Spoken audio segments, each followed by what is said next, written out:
friends, to another episode of the Answer the Call podcast with me, Emily Gallagher, founder of business coaching company Conscious Boss, co-founder of nonprofit Sister Society, and honestly all-round lover of life and believer that also life is always talking to us.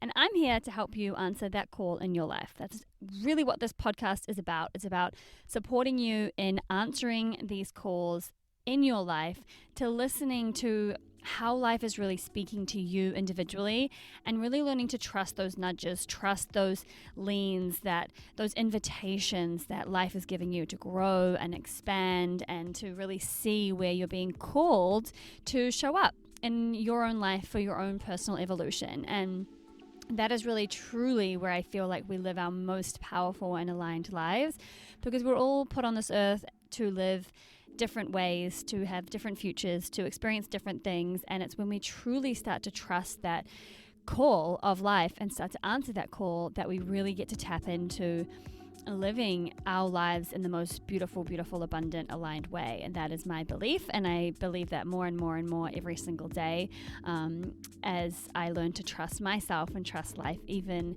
greater and in even deeper capacities.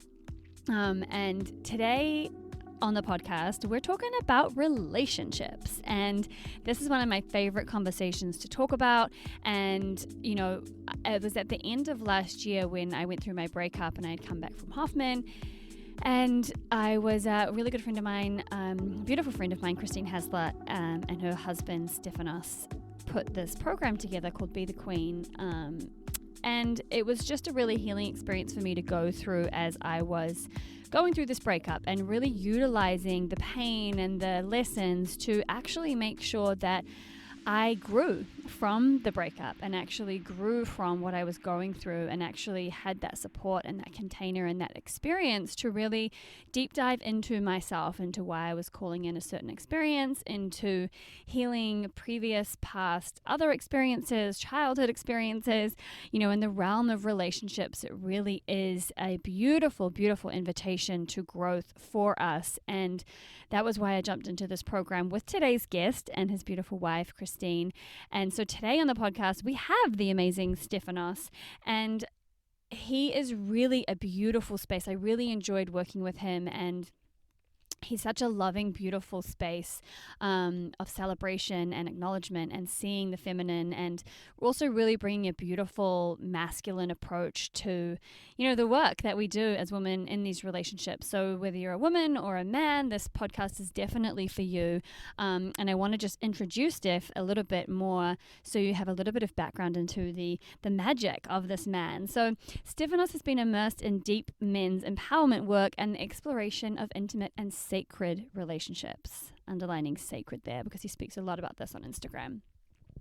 Merging the best of Eastern and Western methodologies and philosophies to promote balance, union, and power in life and love. Using integrative techniques and methods such as neural empowerment, shamanic praxis, holotropic and biodynamic breathwork, trauma release and integration, Western psychology, Eastern mysticism, and more, Stefanos has created programs, models, and systems to enhance the quality of your life, your intimate relationships, and in essence, bring you closer to your potential. I'm just going to get an amen for that. Having worked with thousands of men and women from all over the world, elite special forces soldiers, Olympic gold medalists, some of the best fighters, multiple world champions, and leveraging physical challenge as an opportunity for transformation and expansion, Stefanos has learned much about the male and masculine condition, and as a result, deep insight into the feminine and female condition. Having also traversed the depths of his own pain, suicidal thoughts, and fears profoundly, he has overcome destructive patterns and has faced and overcome multiple ego deaths. Stefanos understands there is difference between culturally defined masculinity and sacred masculinity. He further explores what it means to be a good man and to be good at being a man in today's world. By restructuring and reframing his own masculinity and movement through the world as a man, relating to himself, his environment, woman, and his purpose, he has discovered and created methodologies and innovative models for navigating the often difficult path of contemporary manhood and intimate relationships. Stefanos places his focus and energy towards evolving the nature of relationships in contemporary times. An advocate and proponent of sacred union, Stefanos believes cultivating healthy relationships to self, ideas, others, our lovers, and the earth will liberate humanity towards a new, empowered expression of itself. Heyo. Through a deeper connection to God, earth, and self, Stefanos realized the power of the human spirit. We often avoid challenge, fear, and pain. However, for the modern man, now more than ever, they are tools for transformation that help us heal universally. And I will also say, a lot of this is speaking to men, but this podcast is for men. This is for women. This was a really juicy episode, and I was kind of like a kid at a candy store asking Steph all of the questions because I have so much that I am intrigued about with relationships and dating and what it takes to really build a powerful relationship in today's world, and the intricacies of men and women and how we approach dating and relationships differently. So this was really, really fun to sit down and chat with Steph. We covered so much ground. Everything from what Steph really wants women to know about men, to what he wants men to know about women, to infidelity, to shame, to how to really change your relationship future, how to use your intuition to amplify dating, how to really know your value and how that really impacts the kinds of relationships that you are calling in, and some specific steps that you can take to start implementing and improving your value and essentially impacting your results in relationship as well. We really covered so much masculine and feminine dynamics, paying in relationships and receiving. It was really, really juicy, and I know that you'll get a lot of value in this episode. So I would absolutely love if you could tag and share this episode on your Instagram if you're listening to it, and tag Stefanos and myself. Make sure you're following Steph because he shares so much value over on Instagram, and all of those links are down below. So without further ado, here is my chat with Steph and all things relationships, dating, men, women, all the things. Let's get into it. All right, Steph, I am so excited to have you here on the podcast. As I just mentioned, I have like a page full of notes. I feel like you are so, so, so wise in the topics of and the realms of dating, relationships, masculine, feminine, and just all of the things that are so, so juicy in my life right now. So I feel very excited to sit down with you and be able to have this conversation. So welcome to the show. And I would love to hear, I guess, in your words. I know from listening to some of your stuff and knowing you personally that you kind of went through a bit of a transformation in the space of relationships, which I think is really important because this podcast is about answering the call, right? I believe that life is always sending us signs and signals to allow us to explore what's next for us in our life. And I know for you, relationships wasn't necessarily the most powerful part of your life from the get-go. So maybe we could start by you letting us know, like, what led you into being so passionate about the realm of dating and relationships and masculine and feminine, because this is such a juicy topic that we all need to become more Yeah, versed look, in. yeah, definitely. Thank you so much for having me, first of all, Mm, and appreciate being here. And so for me, the biggest catalyst for moving into understanding why relationships are so important were my own personal experiences. And what mm-hmm, that looked like for me was a shit ton of suffering in relationship, not being authentic and in integrity in relationship, being mm, unfaithful, having ideas and beliefs around how I was allowed to be, and how things needed to be in relationship. You know, the old gender norms and skewed versions of masculine feminine dynamics, not really understanding my place, not understanding my role, not understanding what it took to have healthy relationships, because I never grew up with healthy relationships. mm, My examples, my primary examples of relationships, pretty much all of them were very unhealthy, very extreme, very unsustainable, yep. open bracket, toxic, close bracket. So, toxic relationships, essentially, because toxicity in relationship just means unsustainable, unhealthy, Mm, extreme behavior. That's really it. Mm. And I experienced a lot of that. And so I didn't have many healthy working models. And couple that with my unwillingness to look at my pain and my suffering and my trauma and my shadow stuff and Mm. making choices around being ignorant, really. I got myself into a lot of trouble in relationships and I just couldn't make them work. I struggled, I suffered, I was repeating patterns. It was same relationship, different face, different people, but I was a Mm. common denominator. And so when that The inconvenient truth. yeah, correct, yeah. When the straw that broke the camel's back was a relationship a number of years ago where she found out that I was being unfaithful. And that was a very difficult thing for me to face. And it brought up a lot of shame and a lot of pain and witnessing of her pain, and that my 100% of the relationship my 100% for the 50% of the relationship was not in integrity. I just Mm. wasn't. And I just started asking a lot of questions and I started feeling a lot. And that's when I started making some really big changes, really big changes. Mm. Oh my gosh. And I know this entire podcast is going to be like this, but there's 10,000 places I want to go with all of that.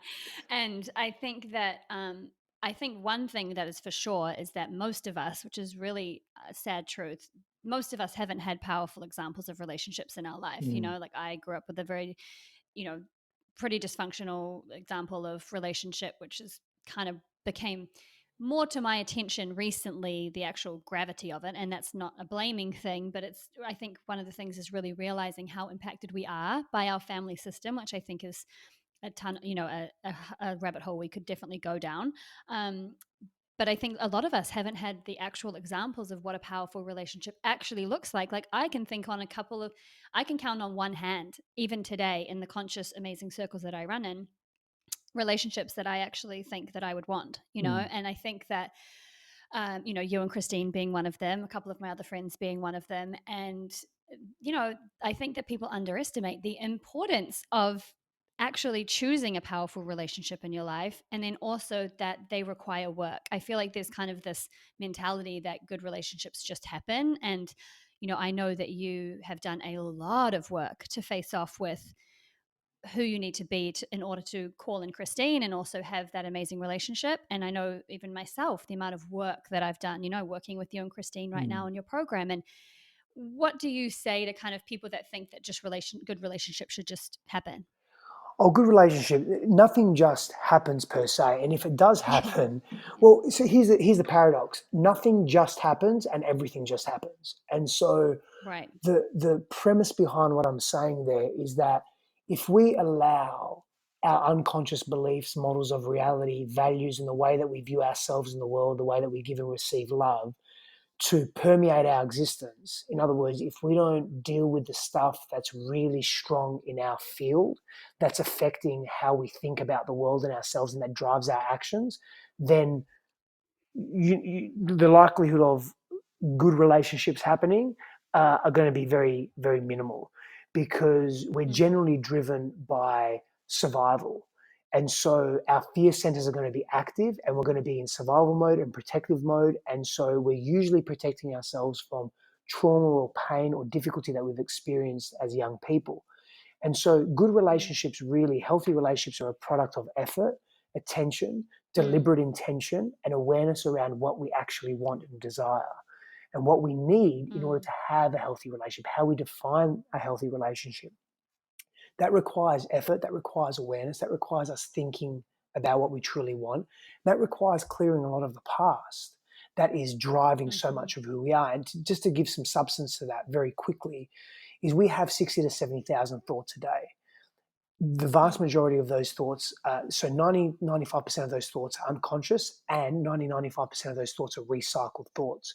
And so Mm. many of us are just living in the past, yet it's in the present, and it just keeps permeating the present. And so the choice is that we get to think very actively and deliberately, consciously about what we want to create. So healthy relationships or life can just happen to us if we leave it unchecked. And if we really want to orchestrate and architect our lives, we have to be deliberate. Yes. And I think that's something 100%. And I think that's something that is I was reading or listening to something the other day, and it was someone who says, in all areas of our life where we want to have excellence, we're willing to put the time in and practice and understand that we need to do that. But there is this kind of expectation that relationships don't require that effort. And I think that that's, why a lot of people end up in, situations. And like you said, that those fears get triggered where that this is going to be the best that we'll get, or, all of our self-worth things that come up. And like you mentioned, like the shame. And I'd love to touch on actually the cheating, Mm. right? So you mentioned the infidelity in a previous relationship, because this is something for me that came up in a past relationship. That infidelity was, in my experience, was a pattern. It happened a number of times in their past, that I was like, oh, like that is a red flag for me, because integrity is a really, really high value of mine. Um, so I'm really curious. I'd love to have the conversation with you, obviously, as someone who's actually, been in that experience and come through and changed.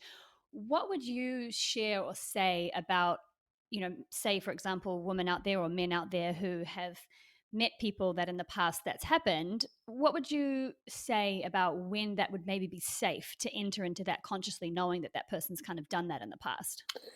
So what you're asking is essentially, is there a time period or something, a series of events that must happen before that with someone that has been unfaithful, before the next Yeah. relationship, and how the person coming in would feel safe? Essentially. So for me, it was like a really big red flag, but I actually still entered into that relationship. However, I'd be curious to know, like, at which point is there a line where it is a red flag? At which point is the line that someone's learned and grown for that? And how would you kind of determine or know that? Um, or what would you need to see in order to feel like, yeah, that's safe to move forward in that space? Because there is a part of it that's like you can't just hold people to their past, but then there's also a part where you have to see what's on the table. So, do you have anything around kind of like how to decipher that?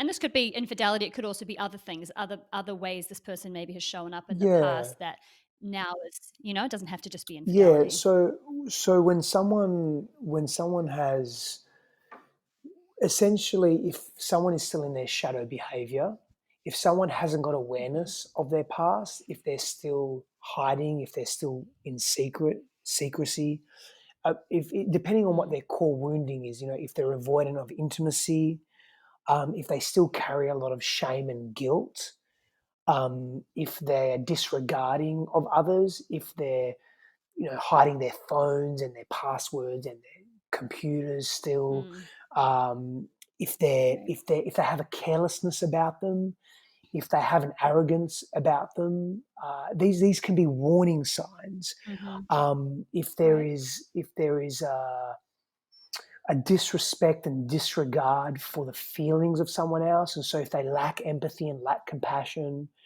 if you see them still overtly mistreating themselves and not respecting themselves, Hmm. chances of them respecting someone else is not going to be high. If they're out of integrity with their word and their action, these are signs as well. Now, Mm, if they have a very volatile or unhealthy relationship with their parents and siblings, if they haven't really healed that or mm, unwilling to heal that, these are signs that they're probably unwilling to heal wounds within themselves.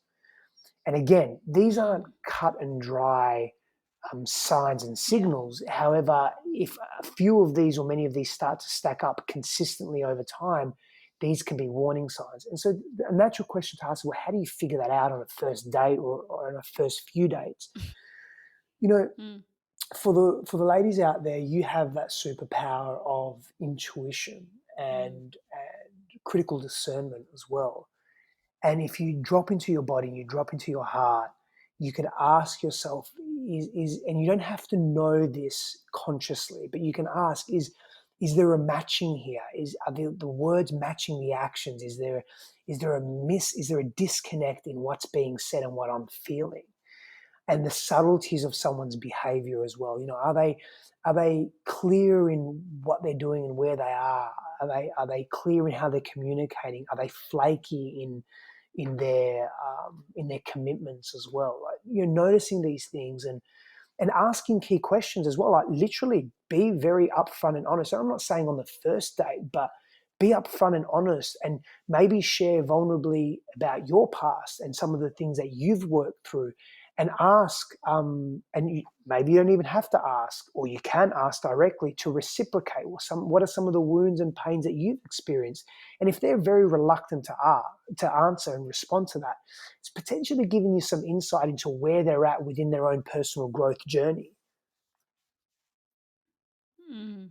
I love that. And I even when you're sharing that, I was thinking about, it's probably not until recently and probably part, I'm sure part of, being in the program with you and Christine and some of the other work that I've been doing, I wouldn't even have been comfortable to Mm, ask that question. And I think that this sometimes happens is this sort of surface level dating. And I think as well with women more because of the way that things have been in society is that primarily or historically there's been this energy of like waiting to be mm, chosen, right? Versus really being discerning and choosing. And I know for myself, like stepping so much more into the space of being discerning, being open, being willing to be completely upfront and not be afraid that asking a question like that is going to scare someone off, right? And I think that in and of itself is again growth to actually be like, wow, I would actually not have asked that question before. So of course you're never going to get that answer. Um, but that's something that I don't know, maybe there's something you can speak to in regards to the masculine and feminine or what maybe way things have been in the sense of I'm sure if I was afraid to ask a question like that, other women were afraid to ask questions like that. And maybe there's, I don't know what the question is, but just sort of the dynamics of entering into dating from a place of, I guess, wholeness or acceptance or self worth, and even having the confidence to ask questions like that. Um, and I guess maybe it's like if someone doesn't receive that question well, then you've got your answer, right? yeah, correct. I agree with you there. And the only way it's easy to ask that question is from two perspectives. When you're not attached to the outcome, three things. You're not attached to the Mm-hmm. outcome. You trust yourself, trust essentially. So you trust yourself, the nature of the conversation, the dynamic, where it's going, Mm-hmm. even if you don't know. So there's got to be trust in the unknown. And you've done enough Mm-hmm. inner work and self work to carry a high level of self worth, and you know your Yeah. value. And Mm. that will decrease the fear around asking really important questions that help you sooner rather than later figure out, is this person right for me, or am I really wasting my time? Yes. That's the And simplicity of I it. was, Like, if you don't back yeah. yourself, but the thing is, to have that Mm-hmm. higher level of self worth, you've got to do the work. What does doing the work means? That Yes. means exploring your shadow, dealing with your fears, dealing with your pain, dealing with your fear of rejection, focusing on your mummy Mm. issues and your daddy issues, and really equilibrating and neutralizing that. Not everyone has this, but most of us do. Most. Figuring out what your pain points are and becoming more comfortable with them, knowing your own worth, surrounding yourself with people, Mm. a tribe that support you, that see you, that reflect back to you your value. These are the things that we need to do in order to gain deeper levels of self-worth. Yes, and I'm so grateful that you just explained that because sometimes I find, and when people say doing the work, it can be a Mm. mystery. Okay, well, what is this work, and what do I really need to do? And so I'm grateful that you explained that. And for anybody listening too, like for me, my personal journey with this, like I used to put guys on a up until now, I put guys on a pedestal, and I had this kind of this definitely there was lack of self-worth in regards to intimate relationships in that way. I didn't see my value to the extent that I do now.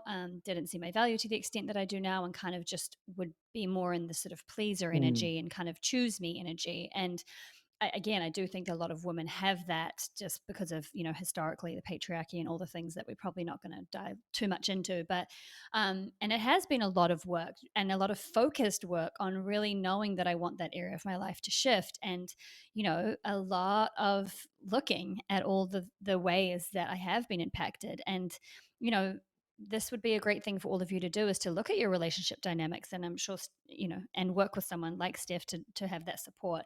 But what I realized at the end of last year when I spent 7 days at a Hoffman Mm. process, diving deep into all of this, was the level to which I was affected by, the my relationship with my parents and the abandonment that I would have experienced. And I think that I didn't have that conscious awareness of that because I had no blame about my family. Like I knew there was things that weren't ideal, but I think what's important for people to remember too, and maybe you can speak to this, is when you're that young person getting imprinted by this dynamic, like that's, it's not your conscious adult mind that is saying, oh no, I'm fine because I Mm. can deal with it now. It's that younger child that was actually growing up in that experience that formed those beliefs that for many people have gone unidentified. And those are why, like you said, we're having different relationships with the same face, um, because we don't really associate that we have those issues, but they're actually there. Yeah, and it can be tough. I really hear w- what you're saying when you say that around. Some of us don't know that we have parental issues, and it's not Mm, too difficult to figure it out. If you are consistently having arguments with your parents, you have an unhealthy dynamic, you sort of dread getting on the phone with them. It's really difficult to extract a conversation from them. You have ill feelings towards how you grew up with them. You may be constantly frustrated and mm, agitated with them, or vice versa, or it's reciprocated. It's probably telling you there's an unhealthy dynamic there that's vested somewhere in the past. mm. And so I would be looking at that. Yeah, and see the thing though for me is that I have, I mean my father's Mm, passed away, but I have a great relationship with my mum, and even when I consciously think about both of them, there's no tension. There's just love, right? But it was only at the end of last year that I realized, oh, and I think that's why it's kind of interesting is even if there is a good dynamic now, when you were growing up, there was something that was imprinted on you that still gets to be looked at. Like I still realized that I was definitely shaped by, emotional unavailability and instability and lots of things that have then shaped me up until now that as an adult I didn't see, but was actually there from when I was younger. mm. Yeah. So another way for people that are really stuck in terms of I don't remember that I had a painful past, or I don't, my relationship's Mm, okay with my parents now. Literally yeah. just sit with yourself for a period of time. Maybe you do this over days or weeks, and just reflect on your childhood and reflect on the experiences that you had. And here's something interesting.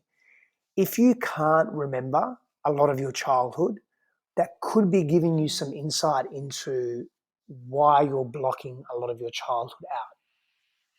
At the very mm. least, it will prompt you to check in on your memory. Yeah. Yeah. No, I love that. Even actually being at the Hoffman process, I had so many memories come back that I just didn't remember about, both good Mm, and I guess, bad. But yeah, yeah, I mean, I love all of this. Like I said, there's so many places that I want to go. I'd love to talk a little bit about some of the, because as a woman, obviously, I love to get this insider info on all things mm, men from a man, and a man that works with men. And, firstly, it's like as well, thank you so much for doing this work because I think it really does. What I always say is you can't become what you can't see, mm, right? And the same thing with you can't necessarily, or it's harder to believe in something that you can't see. So I think, you doing this work and being a conscious man in this space, provides this essentially reassurance like, oh, okay, no, there are guys out there that are like this. And so thank you for that and for doing more of this work with men. Because something that I've kind of come to realize is, like I said before, I used to sort of put guys on a pedestal. And now what I'm kind of realizing is that they're actually, or you're actually, a lot more sensitive than I think you're given credit for because of the way that you're all brought up. So maybe there's even something you can speak into with that, maybe the vulnerabilities and the sensitivities that you see working with men, that maybe more women need to be aware of, or even the men that are listening to that, like the things that they can kind of do to get support in that space and, yeah, lean into those edges mm. and how that can support us in relationships in both Yeah, ways. I'll do my best to answer the question as I've interpreted it. It's difficult for men. Just course correct me if I'm going off track. No, go for it. So it's difficult for men in our culture and subculture to deal with pain and fear. Generally speaking, it's not something that is massively accepted. men emoting Mm-hmm. and men expressing and men understanding themselves is something that's almost shunned in society. And Mm. so there's a challenge that comes with that. And I'm not suggesting by any means that the the crux of masculinity is emoting or free emotional expression. I just feel it's part of Yeah. being human to actively have access to what we are experiencing in life and to be able to express that accordingly in a healthy way. One of the ways men can do that is to surround themselves with other healthy men that are non-judgmental, that Mm. see them, that inspire them, that still challenge them to be the best version of themselves, to bring out the greatest aspects of who they are, to question are they playing a big enough game? Are they really bringing their best to life, relationships, their mission, who they are, how they father, how they parent, how they show up as a friend, how they show up in society as a member of tribe, community, and so forth. And that's a really important part, is Mm. coming from a place of, okay, I need to surround myself with men that see me and that also pull me forward and challenge me. And that's a very Mm. powerful starting point and a very difficult one for so many men, because one of the biggest issues men face Mm. is isolation. Now, we're all social Mm. creatures as human Yeah. beings. However, again, for various reasons, men are more isolated than females. It's one of the reasons why suicide suicide in men is so rampant. I mean, it really is. I Mm. mean, when we look at the statistics, let me just rattle off some statistics that are probably a little bit outdated by memory, but let me just go there anyway. Um, uh, Let me just think. Sorry, I've got to. Okay, unemployed Yeah. men, for example, they commit suicide at least twice the rate of employed men. Mm. And among women, there's no difference in the rate of suicide. So, based on whether or not Yeah. the woman is employed, as an example, right? So again, what it's Yeah. leading us to understanding. Okay, what are some of the pressures that men face? Because women face their own pressures, and we face pressures as a humanity. A husband whose Yeah. wife dies is about, I'd say, at least from my remembered research, 10 to 12 times more likely to commit suicide than a wife whose husband dies. I mean, Mm. um, Mm. Can't live yeah, without us. the suicide rate of adolescent boys. I mean, that's Oh yeah. that's what, 4 to 6 times more than adolescent girls. I mean, there's a lot. There's a lot here, and these are just some basic Yeah. statistics. There are a lot more. There are reasons for this, and so this sense of isolation, not having research tells us that when we emotionally suppress ourselves and our expression, we are multiple Mm. times more likely to get cancer than smoking cigarettes. So if men are isolated, When we suppress correct, when we ourselves. emotionally Wow. suppress ourselves. So if we as men are isolated and we don't have an outlet for expression and emoting in a healthy, quote unquote, masculine way, right? And we don't have that Mm. support, we're we're more likely to be sick in that sense than anyone else. And so Mm. we have to start looking at this. There's an issue with this. We were born in community. We're relational, communal beings. Men are not exempt from that. Now, Mm. that doesn't mean that men can't be self-reliant and be um, Mm. self-contained, but it does mean that we also get to be with other healthy men. Yeah, I mean, yes, Mm, preach. Because one of the biggest things I think just across the board, people, our environment, our community, the people we spend time with is one of, I think, the most paramount and important things that we can do in order to live a successful, mm, passionate life because we become who we're around. So, but like you're sharing, men are more prone to isolation. And then there's if they're not in isolation, are they really being surrounded by, and this isn't just for men, mm, obviously, this is for anyone, but are they really making that conscious effort to be surrounded by people that can see them, challenge them, call them forward, hold space for that emotion, the emotions. And I even look at my dad, who was suffered so much grief and so much trauma in his life. A lot of it never resolved. Who ended up dying of lung cancer over a 4 year span. But I just know it in my heart that a big part of that was unresolved Mm. trauma and grief that was never really looked at. And he was, very volatile and angry Yeah. for a lot of his life as well. And, it really can have those physical ramifications like you're speaking to. So it's so important, makes it so much more important because it's not just like suffering and bearing it. It's like this really has consequences in real term.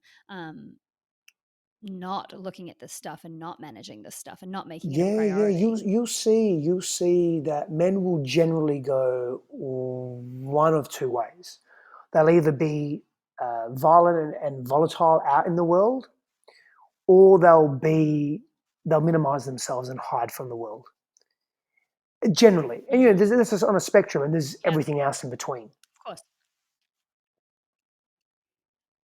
Yeah, I mean, I have someone in my life who is definitely in the isolation and the minimizing and the self Mm. beat up, and it's really, really, really painful to watch. And this, when I was thinking about this too, it's like hard to know, and maybe it's as a woman or as a friend, but I think even women who are in relationships with men that have this, like, how is it best to, because it's different with trying to support a man than it is trying to support a woman. Like, how does a woman best support men in her life that maybe are experiencing this isolation or this pain or this lack of expression? Because I know the masculine is all about thinking it's their idea, and there's specific ways of going about that. So how would a woman, maybe it's someone who's dating, in a relationship or has men in her life, how do we best support men in evolving in this way, or getting the support they need, or healing, or fill in the blank, whatever we can do? Yeah, most definitely. And so, compassion and non-judgment is essential when we're Mm, meeting anyone with trauma mm, or unresolved pain and wounding. Now, mm. there's a caveat to that. You must also Okay. simultaneously set healthy boundaries for yourself. In other words, you have to be self honoring. Yes. So it's all good and well to be compassionate Mm. and non judgmental to the point where you're not critiquing someone harshly for who they're being. But if you're allowing yourself to be Right. injured or emotionally hurt or abused, Mm, physically, emotionally, sexually, whatever it may be, that's not healthy. And mm. that's also a Right. reflection on your self worth. But more importantly, you need to take action and get away. So Mm, if that person is willing to do their work and willing to seek help and support and tools and techniques to help shift them from an undesirable to desirable state of being, then if you can support them in a compassionate, non-judgmental way, you will accelerate their healing. You will help accelerate their healing. And that's the beauty of us being relational beings. We help each other. That's how we serve each mm, other. However, you have to set your healthy boundaries. You've got to know yourself, know your values, know your non-negotiables, and move from there. mm, mm. Yeah, which is a tough one, especially I think for women who are more relationally Mm. focused. Just by our wiring, it can be a tough line to cut that cord of, like, really having that empathy and that compassion and that desire to see something be different for someone, and then also where that line is of really like honoring self. Definitely, definitely a reflection of worth, and but super important, because I think also sometimes we can Mm. enable behavior Oh too, yeah. right, by just allowing it to continue to remain unchanged. um, I'd love to dial in because I know that you are an expert at masculine and feminine dynamics, and I know that there's a lot of women in my network and a lot of people that are listening, both men and women, but I think women probably put a little more focus on this. That could be a projection. That may not be true, but um, learning how to like date and call in relationships in this day and time. Like, I feel like it's such a different dynamic now, both in so many ways, in terms of how people date, the swipe culture, the shifting of masculine and feminine roles in society, um, even understanding what masculine and feminine is.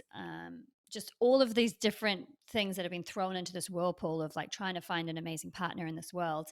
Can you maybe speak to, like, I question that I have is like, we hear guys are confused these days. Like women want a man to come up to them and ask them out and take them out, and then men are feeling confused. Does the woman want that? What is your kind of current take, I guess, on the dating culture, the way that men and potentially and women, because you work with a lot of Mm. women too, are experiencing dating these days? Because I'll also just you and Christine obviously work together now. So Christine Hasler is Steph's beautiful wife, who's a friend of mine, and I saw you guys speak in Newport Beach last weekend, and it was so fun seeing you guys did this amazing little role play of like texting and like the frustration that both the men and women have and the confusion and the back and forth, and it was just hilarious.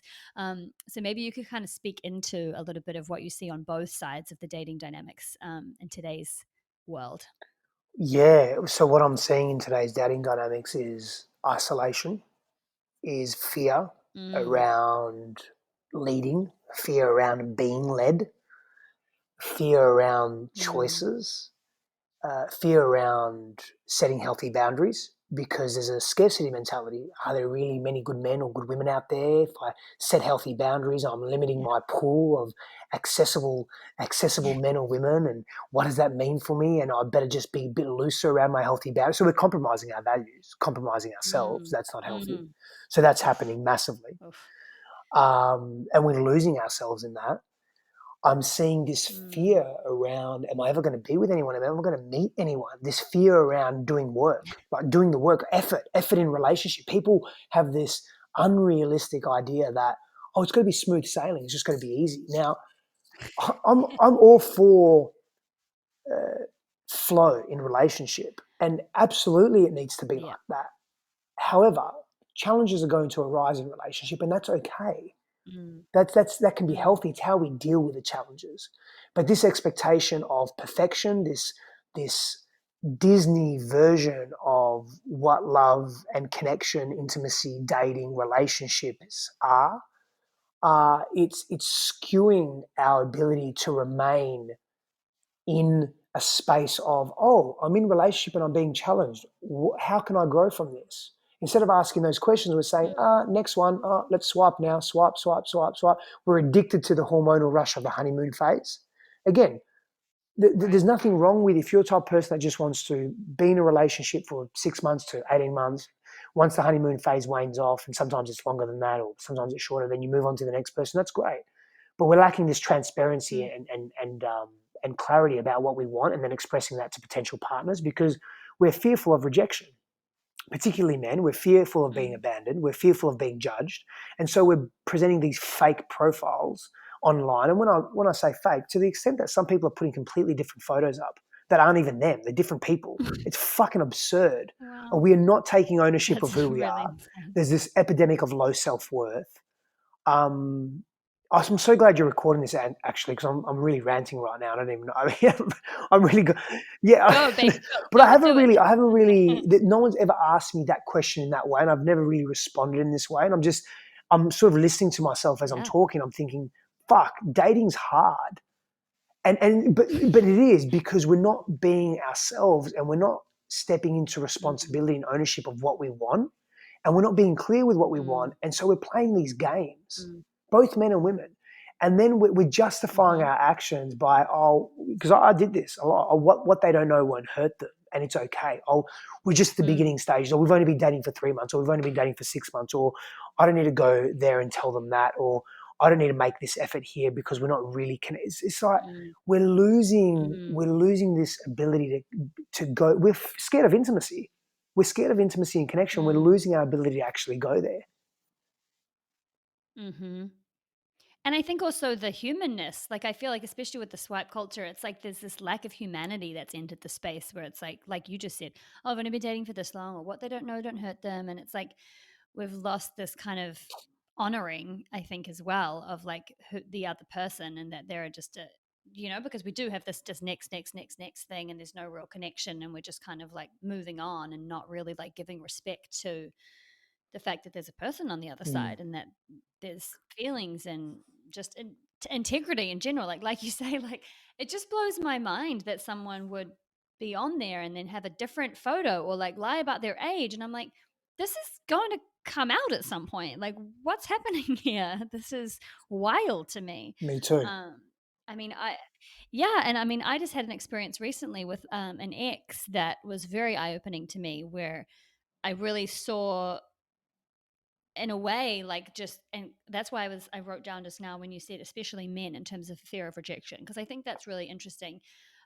Because I think, again, it highlights the sensitivity that I think women don't necessarily acknowledge, and I didn't for a long time. I was like afraid of being rejected by men, and you don't take into account like the sensitivity of men as well. But where this man that I dated essentially just like made up this elaborate lie.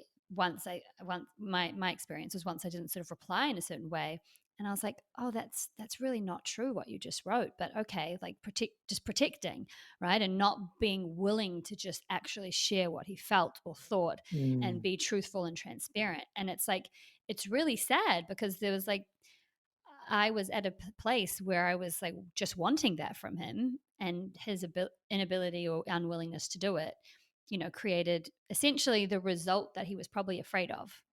So it's kind of becomes this like self fulfilling prophecy, like you said, this fear of intimacy, but essentially it keeps us stuck from the things we yeah, actually yeah, really want. definitely. And you just, and I want to be transparent about something as well. When in my Mm, younger days, where I was very disconnected from myself and inauthentic and dishonest, I would also lie as well. I'd be in a relationship and I'd be maybe talking to other mm, women, and I would be telling them that I either don't have a girlfriend, or I'm not in a mm, relationship, or I'm in a relationship and we have an open relationship. And I was full of lies, like full of lies, because I had so much wow. insecurity about who I was, and I masked that with bravado and facade and pretense and Mm, ego and fear, so much fear.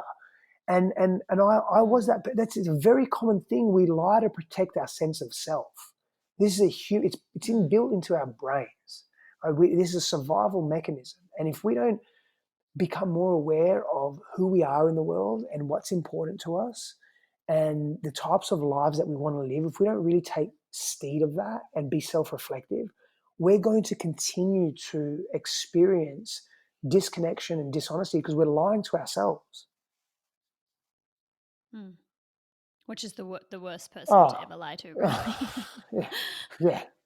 I mean, it's all bad, but I mean, when you're lying to yourself, you're really blocking yourself off from really doing things differently. And I think that this again comes down to environment. If you're surrounded by people that are also behaving in similar ways, then it becomes natural and normal that you would treat either men or women in the same way, because it's being accepted by your community or your environment. Like, oh, my friends do that, and this, because we just accept the standards of those around us inherently as a social culture. And again, why it's so important to have that community and those people around you that stand and sort of say, that's really not cool, and like, why are you doing that, and w- just to really hold that moral standard and to support the growth out of those dysfunctional Mm, behaviors. yeah. Like, the people in my life have been huge for that, and the coaches, the environments, the programs, the people that, again, and also that show you what is possible for you if you want to actually um, face off with that. So again, there's just so many things I want to talk about, but talk to me a little bit about, because this was really transformative for me, and I know it was also something that was popular with the girls in our the women in Mm, our program, in your program.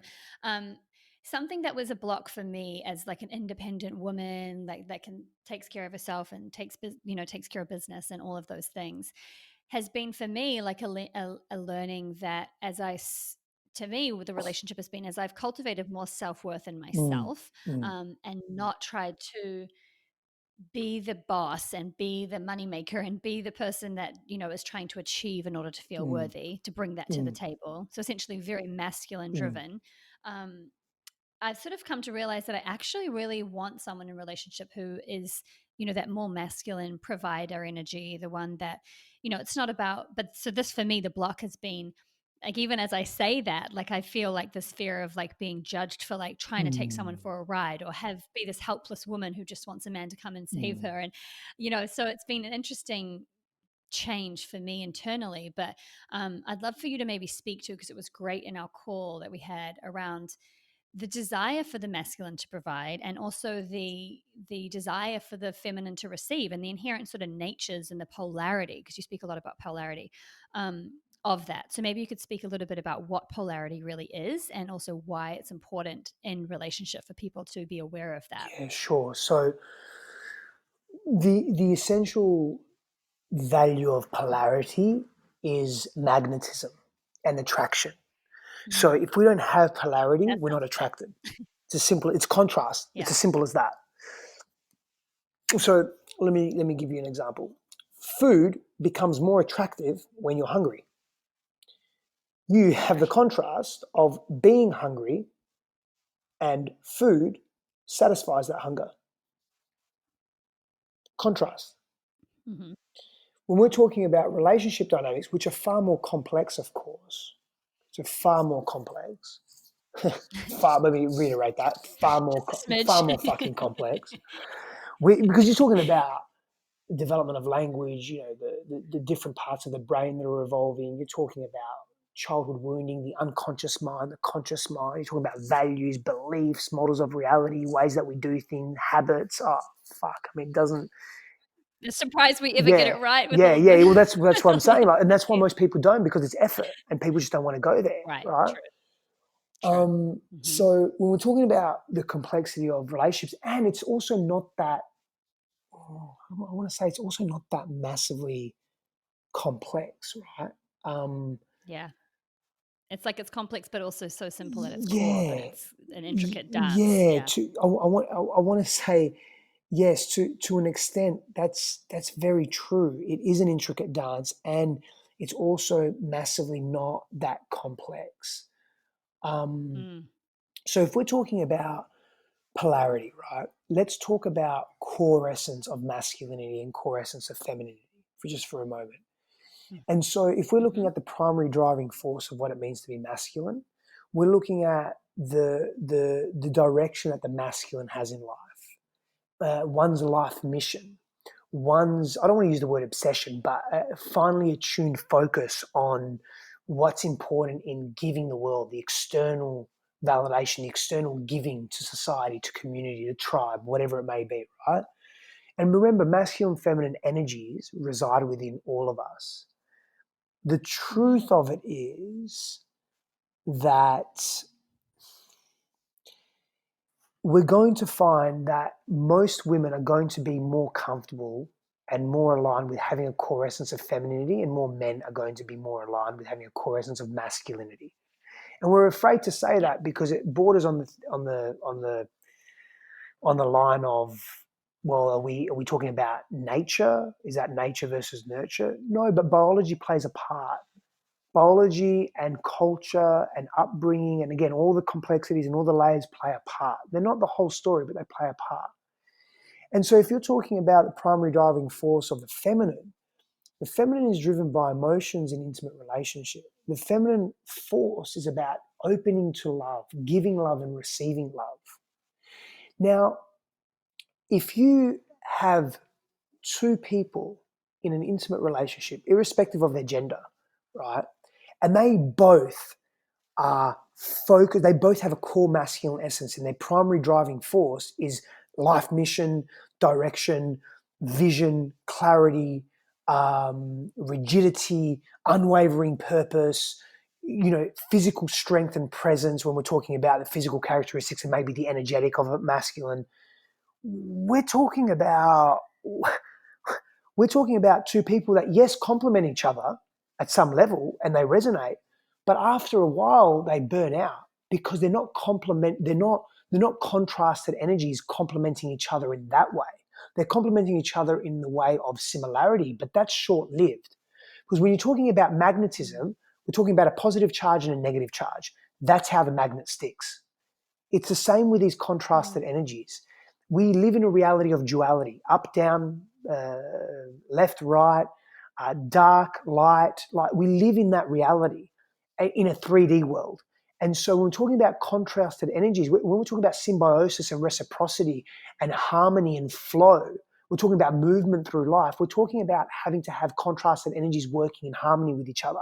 Now, the contrasted energies working in harmony with each other is another conversation. And what I mean by that is first you get the contrasted complementary energies, and then they have to work in harmony, and that requires effort as well. However, the outcome can be fucking beautiful. Beautiful. And that's just one Mm. example I gave you. Like if we're talking about desires, the masculine responds to challenge. The masculine comes alive at the edge of challenge and difficulty. Loves competition, loves competing with itself and competing against the world, testing itself through setting a standard or a goal and then breaking through those barriers. The masculine wants to possess, it wants to hold, right? And the masculine is also addicted to emptiness. It wants to be free. It wants to be free of stuff. It wants to release itself into the void. This is the expansive masculine. This is the cosmic masculine. It also wants to feel appreciated in terms of desires. The core feminine essence wants to feel attractive, noticed, appreciated in that way. The feminine lives in earthly sensation, lives in a world of physical sensation, into the body, connection to flow, elements of the natural universe, the natural forces of the cosmos, earthly bound, is addicted to filling her sense of emptiness. So wants to be full and embodied all the time. You hear these terms in the femininity, embodied feminine, right? Wants to be in her body, Mm. wants to feel understood as well, but doesn't need. The masculine wants to feel understood as well, but the masculine wants to feel more appreciated and seen in that way, whereas the feminine wants to be known, wants to be understood for who she is in Mm. the world. Again, just giving you some examples. And so, am I on track with the original question? Okay. Yeah, no, it's all so good. It's all so good because I want to share as well, just briefly, is like, for me, like I kind of mentioned when I used to be dating or putting myself in the world in that way, like leading with, I'm someone who inherently desires a more masculinely grounded partner. Um, but I was leading with that more masculine side of me because that was how I was presenting myself and how I felt worthy. Like, oh, I've got this Mm. business and I make this money and I do That's these that's a things. And cultural imprint. I think That's it's a cultural nuance. That's a right. norm in our society that highly values Yep. that expression. And so it's human nature to move and gravitate towards the in group, because we don't want to be in the Mm. out group, because psychologically and neurologically, from a primal perspective, largely coming from our brainstem and our cerebellum and the part of our brain that is wired for survival, which is the whole brain, but that part that's most active. If you're in the out group a few 100,000 years ago or a couple of million years ago as humanoids, you're dead. You're Mm. more likely to be dead because it was really strength in numbers because the environment was so volatile. That's why public speaking is so difficult and challenging.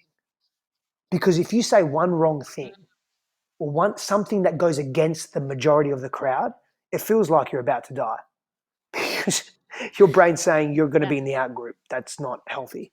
Mm. It's Mm. old stuff.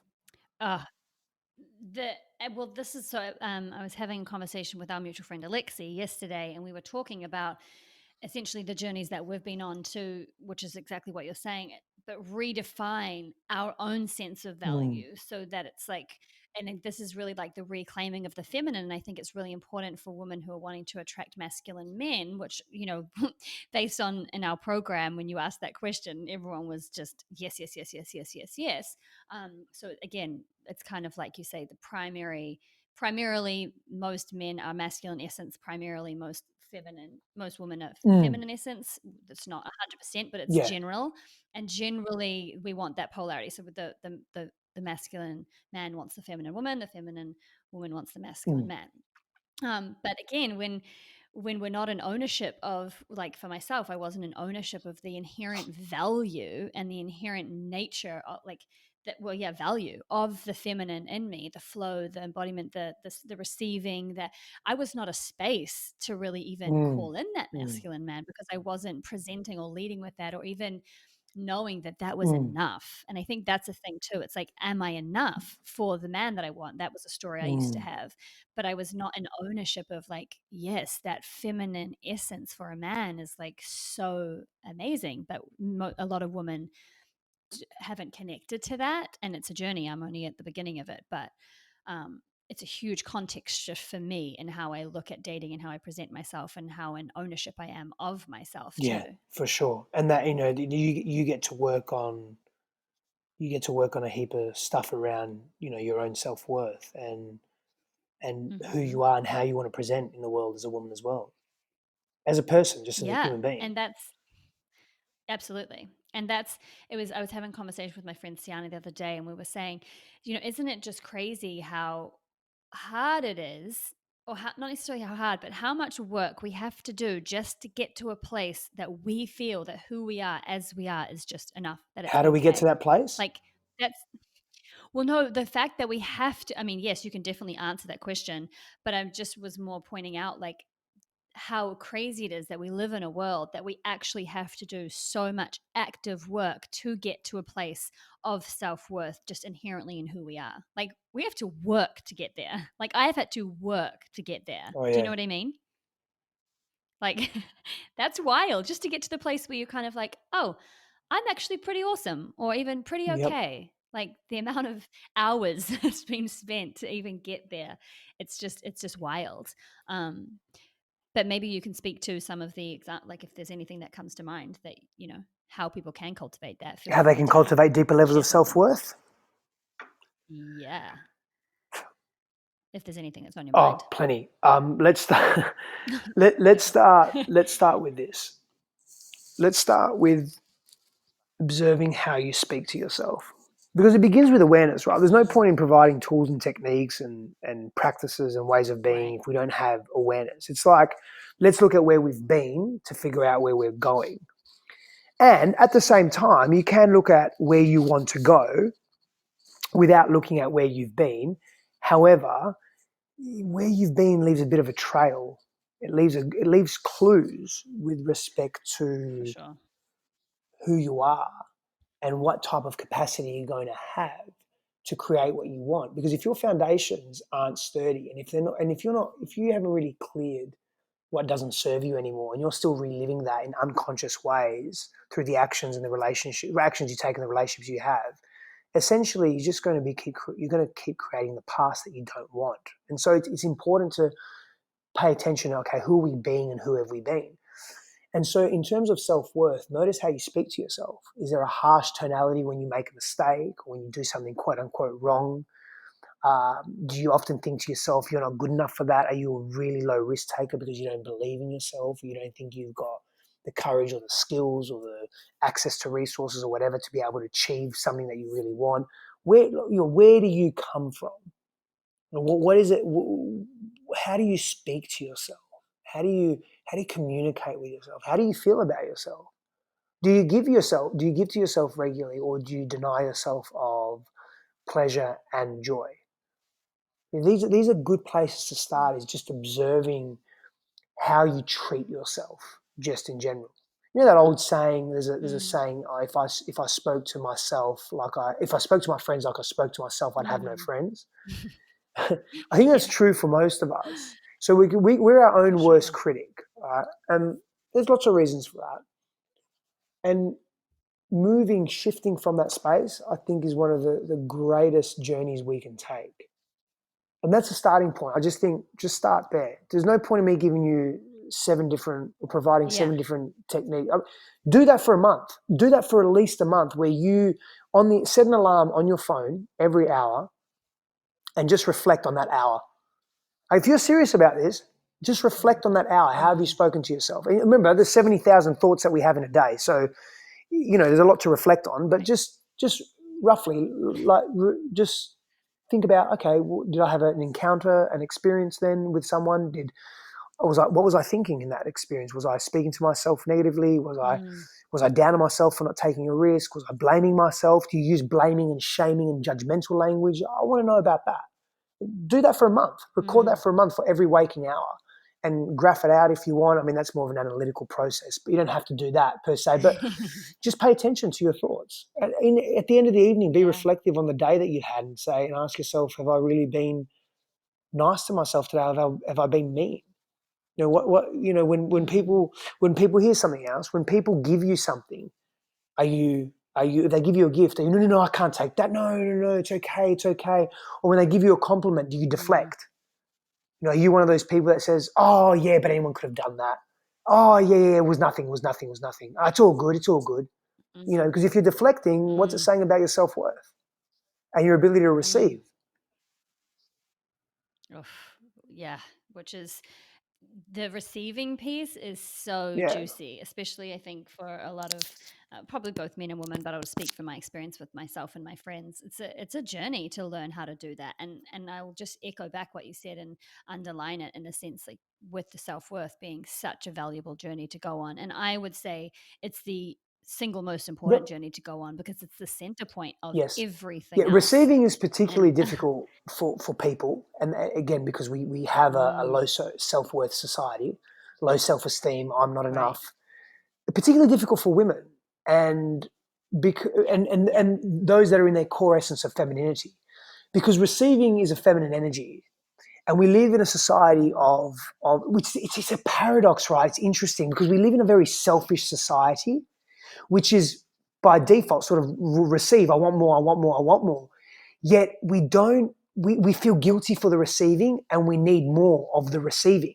Enough is never enough, and so there's a mm, flaw there.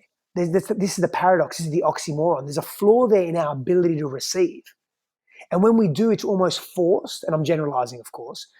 And how we then receive is, oh, well, we need more. It's not enough because we're not actually satisfied with the receiving because we don't value ourselves. And we live in a world of right, masculine energy that is dominant in our society, which is a giving energy, right? In terms of it's a penetrative mm, energy. And so mm, receiving becomes even more difficult because especially for women that are not, yeah, not valued. it's not valued because especially for females that are Hmm. unable to tap into their feminine energy or their core essence of femininity and the love that they can have for themselves in that space. Hmm. Yeah, I mean, yes. I used to have a hard time even just having a man pay for me Mm, on a date, like that was just the level to which I was so mm, uncomfortable to receive because I thought that I'm not valuable. He's going to think I'm a gold digger. I mean, and that's just a specific worldly example, but like you gave some great ones as well around the deflecting. And it's, yeah, the self worth journey. And it's one of those things that sounds so simplistic because everybody talks about it: self love, self esteem, self worth. But truly, only for me in the last probably even 2 months have I stepped even deeper into embodying that in a greater capacity and understanding the importance of that and like really building the self worth without all of the things I thought I needed in order to feel valuable. And it's such an amazing place to be. And it's obviously a never ending journey, but it's also just the center point to anything mm. else. So really, really, really valuable. And I think that also when we mentioned some things that you can do, and we're going to wrap up in a second, but I think for me, like two of the things that have been really great entry points for me were the biggest insecurities in my life. So the relationship with my body, and then my relationship with men, which were obviously intertwined. But those two things led me down this journey Mm, of really cultivating this deep sense of self-worth through doing the work, and they were kind of my entry mm, points. So for you guys listening, maybe there's an entry point in your life that's really the like taking a lot of your time and energy and where you feel the least amount of self-worth, and that could be a really great entry point to that journey onto how you really discover and cultivate that inherent sense of self-worth regardless of all the things society tells us we need before mm. we can be in any way valuable to Yep, society. yep. I hear that. All right. Before we wrap up, I just want a couple of questions, and we've obviously given so much already in this, so it's not necessarily a big question. But what would you say to people that are, really looking to call in maybe their relationship in 2020? Like maybe it's just like one or two things, because obviously we've already just given them a lot here, but maybe a couple of things that are the most important if they're wanting to call that in. Like for me, for example, being in the program with you guys, it's like trusting and knowing that that person is even out there and continuing to show up to put myself in the place where I'm available for that. So maybe this is a couple of things to remind someone that's out there that's really looking I how to really do that. believe in setting a foundation for what you want, and so having clarity around that. And so Mm, what I mean by that is you need to believe, you need to have a belief system that yeah. if there are good people out there, however you define good, there are healthy people out there that want healthy relationships and that are willing to grow with you. And that leads me to the next Mm, part is willingness. You have to be willing. You have to be willing to look at your own stuff. You have to be willing to get uncomfortable. You have to be willing to learn how to receive. You've got to be willing to look in your past. You've got to be mm-hmm, willing to dream big. mm, You've got to be willing to take risks. You've got to be willing to love. You've got to be willing to put your heart in a relationship, if you really want the most out of it. Integrity, you're demanding a lot, but what are you putting in? You'll be willing. So have a belief that there are healthy people Mm. out there. Look for those healthy models. Look for those healthy individuals and healthy relationships. Get a clear model. Maybe you didn't get that as a kid. Get it as an adult, and seek that, and then be willing. Be really willing to do the work and go there, and be willing to just give yourself and allow yourself to receive. Oh, I love that. Honestly, just that Yeah. word willing, I It's think a is crux. so, It's so, honestly the crux so of my important. teaching in so much of what I Yes. do, and so much of what I do. Willingness is every. I mean, in Oh, my relationship with Christine, yep. willingness is what Hmm. has pulled us through some very challenging times individually and as a couple. Mm, And willingness mm, is the crux of our teachings together as a couple as well. It's mm. fucking the shit. It's everything. Yes, it really. That's definitely how yes, it is fucking the shit. That's absolutely true. It is, but it's. I mean, because anything can be. Like the willingness to Yeah, lean in, yeah. to each other, to the relationship, to yourself, to life. Like that is everything. That's all that really needs to be there. Is that willingness. So I think that in itself is huge. Okay, final two questions. What do you most wish that women would know about men, and then vice versa? Because you obviously work with a lot of women and a lot of men. So, what do you most wish that women knew about men, and what do you most wish that men knew about women? What what I would my my greatest desire at the moment for what Hmm. women what I would love for women to know about men is that, Yep. don't let the often hard exterior fool you. Men are harboring Mm, fear and suppressed pain in so many mm, different ways: sexual abuse, physical mm, abuse, emotional abuse. mm, Um, mm. and and that goes both ways, of course. But that would be the thing I would say for women Yeah.